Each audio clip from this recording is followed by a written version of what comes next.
자, 11월 25일 금요일입니다. 여기도 안산휴게소인데, 안산휴게소에서 간만에 식당에서 밥을 먹다가 콩나물 해장국이었는데 그 구간에서 고무줄이 나왔어요. 고무줄이 하도 끓여가지고 이렇게 투명해진 고무줄 고무줄탕을 먹은 것 같아가지고 몇 숟갈 뜨다가 이제 환불 받고, 그 식당 아줌마는 오징어에서 나온 걸 거예요. 그 말씀을 좀 하지 마시지. 아니, 오징어에서 나온 것과 고무줄을 구분을 못 할까봐. 하여간 진짜 오징어를 포장했던 고무줄이었겠지. 여하튼 그래서 대충 또 간식 코너에서 그냥 왕만두 3개로 오늘 아침을 해결하고, 저기 다시 또 들어가고 싶지가 않은 거죠. 그래서 그냥 차에서 지금 하고 있습니다.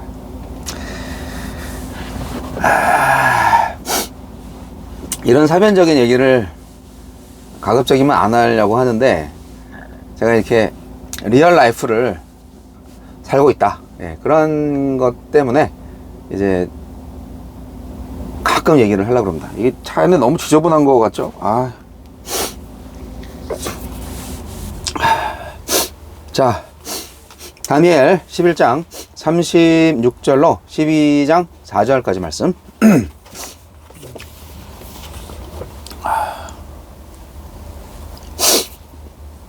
요 뒤에서 아침에 잠자다 깨가지고 지금 정신이 없어요.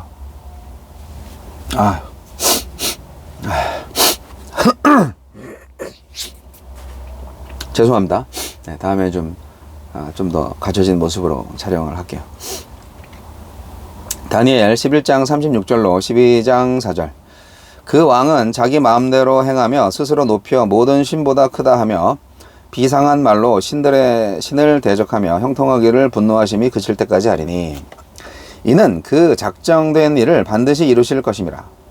그가 모든 것보다 스스로 크다 하고 그의 조상들의 신들과 여자들이 흠모하는 것을 돌아보지 아니하며 어떤 신도 돌아보지 아니하고 그 대신에 강한 신을 공경할 것이요, 또 그의 조상들이 알지 못하던 신에게 금, 은, 보석과 보물을 들여 공경할 것이며, 그는 이방신을 힘입어 크게 견고한 산성들을 점령할 것이요, 무릇 그를 안다 하는 자에게는 영광을 더하여 여러 백성을 다스리게도 하며 그에게서 뇌물을 받고 땅을 나눠주기도 하리라. 마지막 때에 남방왕이 그와 힘을 겨룰 것이나 북방왕이 병거와 마병과 많은 배로 회오리 바람처럼 그에게로 마주와서 그 여러 나라에 침공하여 물을 넘침같이 지나갈 것이요, 그가 또 영화로운 땅에 들어갈 것이요, 많은 나라를 패망하게 할 것이나 오직 에돔과 모압과 암몬 자손의 지도자들은 그의 손에서 벗어나리라. 그가 여러 나라들의 그의 손을 펴리니 애굽 땅도 면하지 못할 것이니, 그가 권세로 애굽의 금, 은과 모든 보물을 차지할 것이요, 리비아 사람과 구스 사람이 그의 시종이 되리라. 그러나 동북에서부터 소문이 이르러 그를 번민하게 하므로 그가 분노하여 나가서 많은 무리를 다 죽이며 멸망시키고자 할 것이요, 그가 장막 궁전을 바다와 영화롭고 거룩한 산 사이에 세울 것이나 그의 종말이 이르리니 도와줄 자가 없으리라.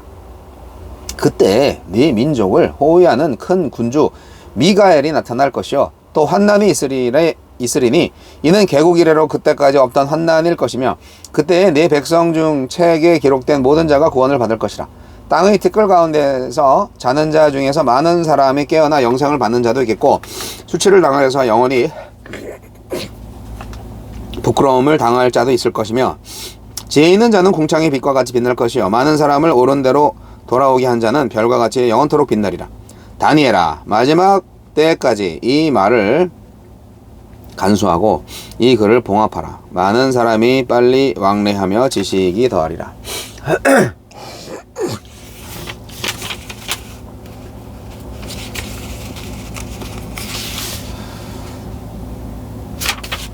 아이고, 영원히 빛나는 별처럼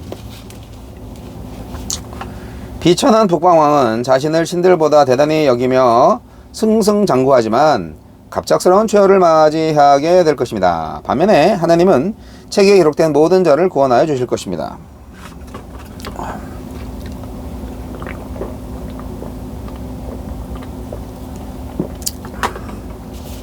우리에게 주시는 교훈은 무엇입니까? 자기 마음대로 할 수 있는 강력한 왕권과 패배를 모르는 형통이 급기야 자신을 신의 경지까지 끌어올리고야 맙니다. 하지만 그것은 모든 독재자가 갔던 패망의 길입니다. 교만은 큰 재앙을 부르는 원죄이자 그 자체가 큰 재앙입니다. 하나님을 무시할 만큼 교만하게 하고 나 자신을 제대로 보지 못할 만큼 어둡게 만드는 것이 도대체 무엇입니까? 권력과 명예입니까? 돈과 성입니까? 모든 신을 우습게 여기고 모든 신보다 자신을 더 크게 여기던 왕에게도 추앙하는 신이 있었습니다. 그것은 강한 신, 힘의 신입니다. 그런데 그가 숭배하던 강한 신은 낯설지 않습니다. 역사 이래 끊임없이 사람들의 마음을 훔치며 세상을 지배해 왔던 신이고 인간의 탐욕이 빚어낸 신입니다. 세상은 모두 힘을 숭상하고 부러워합니다. 하지만 그 힘이 갖는 위험성에는 주목하지 않습니다. 그 어떤 도전에도 거세게 맞서며 승승장구하던 왕에게도 끝이 올 것입니다. 그가 자랑하던 힘, 우상이죠. 그 힘과 함께 무너질 날이 올 것입니다. 그래서 그의 탄압에 신음하던 나라와 백성이 기뻐할 날이 올 것입니다. 오늘 같은 날이 영원할 것이라고 자만하지도 말고 오늘 같은 고난이 끝나지 않을 것이라고 낙담하지도 맙시다. 꼭 이 말은 꼭 제가 군대 생활할 때 좋은 일이 있으면은 또 나쁜 일이 있고 또 나쁜 일이 있으면 또 좋은 일이 있어. 어쨌든 국방부 시계는 흘러가니까 잘 지내라. 그렇게 말했던 고참병 얘기 생각이 나네. 그게 인생의 비밀인가요? 마지막 심판의 날에 영원한 생명을 얻을 자가 있고 영원히 수치를 당할 자가 있을 것입니다. 어떤 삶을 선택하겠습니까? 부끄러움을 남길 만한 오만한 인생의 이야기가 아니라 영원히 영광을 누릴 하나님 나라의 이야기에 참여합시다. 이 땅이 전부라는 근시안적 시각이 우리를 신앙의 타협과 변절로 이끌 것이니 영원의 시각을 잃지 맙시다. 환난 중에 믿음을 지키는 것도 어려운 일이지만 사람들이 바른 교훈을 받지 않고 자기 사역을 쫓을 스승을 많이 두고 또 진리에서 돌이켜 허탄한 이야기를 쫓는 마지막 때에 사람들을 옳은 대로 돌아오게 하는 일은 특히 더 어려운 일입니다. 하지만 그 일을 감당하는 지혜로운 사람은 별처럼 영원히 빛나는 영광을 누릴 것입니다. 주여, 수치가 아니라 영예와 영광을 얻도록 타협 없는 믿음으로 살게 하소서. 구약 성경은 하나님 말씀에 순종하며 사는 백성들, 그리고 그들이 사는 땅, 그거의 진심입니다. 구약 성경에는요, 내세에 대한 얘기가 거의 안 나옵니다. 죽음 이후에 대해서 예언을 하거나 설명을 한 구절이 거의 없어요. 그런데 약간 있습니다. 내세에 대해서, 사후의 세계에 대해서, 그리고 부활에 대해서도 얘기한 부분이 있어요. 그게 어디냐? 바로 오늘 읽은 다니엘서입니다. 죽은 자는 의인이나 악인이나 모두 수월로 내려가서 영원한 잠을 잔다. 예, 오늘 말씀 읽어본 바 그 내용이죠. 그리고 12장 2절 말씀 보면 땅의 티끌 가운데에서 자는 자 중에서 많은 사람이 깨어나 영생을 받는 자도 있겠고 수치를 당하여서 영원히 부끄러움을 당할 자도 있을 것이며, 이렇게 나오는 거를 보면, 그러니까 개인의 부활을 명시적으로 언급하는 유일한 구절이 바로 이 구절이에요. 죽은 자의 깨어남. 이건 참 결국 히데겔 강가의 환상으로 이렇게 우리가 볼 때 죽은 자의 깨어남은 어떤 걸 의미하느냐? 믿음을 지키다가 죽은 순교자들로 인한 문제에 대한 답변으로 적절한 거죠. 믿음을 지키다가 죽었어. 그들은 어떻게 될 거야? 너무 억울하잖아. 그들은 생명의 부활로 나올 거야. 예. 그러니까 땅의 티끌 가운데서 자는 자 중에서는, 자는 자라는 것은 결국 다 죽은 자라는 걸 말하는 거죠. 깨어나서 영생을 받는 자도 있겠고, 또 깨어나서 수치를 당해서 영원히 부끄러움을 당할 자도 있다, 이거죠. 그러니까 믿음을 지킨 자나 믿지 않는 자나 여하튼 죽는 건 이제 잠자는 건데, 거기서 깨어나 가지고 영원한 영광 or 영원한 수치, 그렇게 된다는 거죠. 그리고 또 하나 3절 말씀이 힘이 되죠. 지혜 있는 자는 궁창의 빛과 같이 빛날 것이요, 많은 사람을 옳은 대로 돌아오게 한 자는 별과 같이 영원토록 빛나리라. 참. 네, 그렇죠.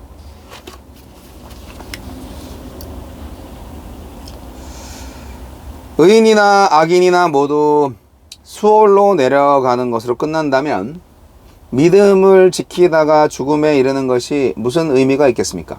아무런 의미가 없겠죠. 그렇습니다. 배교자와 순교자의 종말의 그 모습이 결코 같지 않습니다. 예, 결코 똑같지 않습니다. 배교자는 배교자가 당할 종말이 있고, 순교자는 순교자가 당할 종말이 있습니다. 심판과 보응의 최종 판단이 현세가 아니라 내세로 옮겨진 거죠. 현세에도 물론 받을 수가 있어요. 그러나 현세에 못 받으면 내세에 받는다, 그거를 알려주는 것입니다. 다니엘서에서 말하는 부활의 가르침, 우리에게 좀 힘이 되나요? 고난받고 믿음을 지키기 위해서 힘들어하는 분들한테 힘이 되나요? 이 세상은요, 정말 하나님 노릇하는 인간 신들이 많습니다.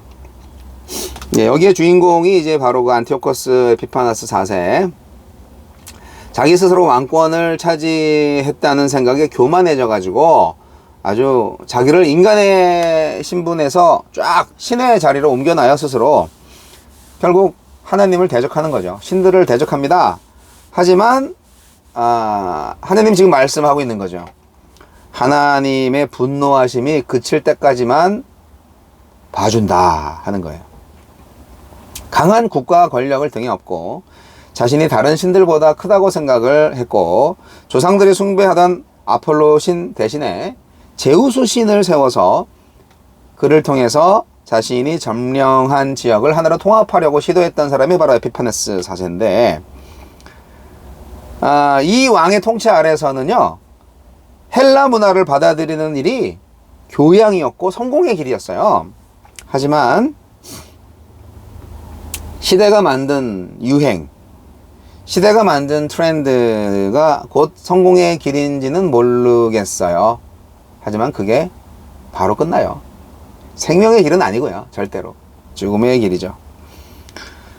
애굽은 물론이고 원정길에 있던 나라들까지 모두 안티오코스한테 점령을 당합니다. 그걸 지금 예언하고 있는 건데, 정말 홍수가 온 땅을 휩쓸고 가듯이 그의 군대가 많은 나라들을 휩쓸고 갑니다. 그 순간만큼은 정말 대단하다, 정말 엄청나다, 그렇게 생각을 하겠지만 안티오코스의 죽음은 갑자기 옵니다. 갑자기. 하나님이 주권자잖아요. 악이 너무 심하면요, 이렇게 갑자기 와요, 심판이. 오늘날의 독재 정권들 오래 사는 것 같지만 다 이유가 있을 거예요. 이 생에서 심판을 못 받는다? 저 생에서 반드시 심판을 받을 겁니다. 여러분, 믿음의 사람들은 혼자가 아닙니다. 믿음을 끝까지 지키시기 바랍니다. 큰 군주 미가엘이 하늘에서 바사와 헬라 군주에 대항하여 싸워줄 거라고 오늘 성경은 말하고 있습니다. 미카엘은 이스라엘을 변호하고 악한 세력을 심판하는 천사장이죠. 여러분, 승리의 날이 옵니다. 그 날이 오니까 성도님들 환난을 잘 견디시고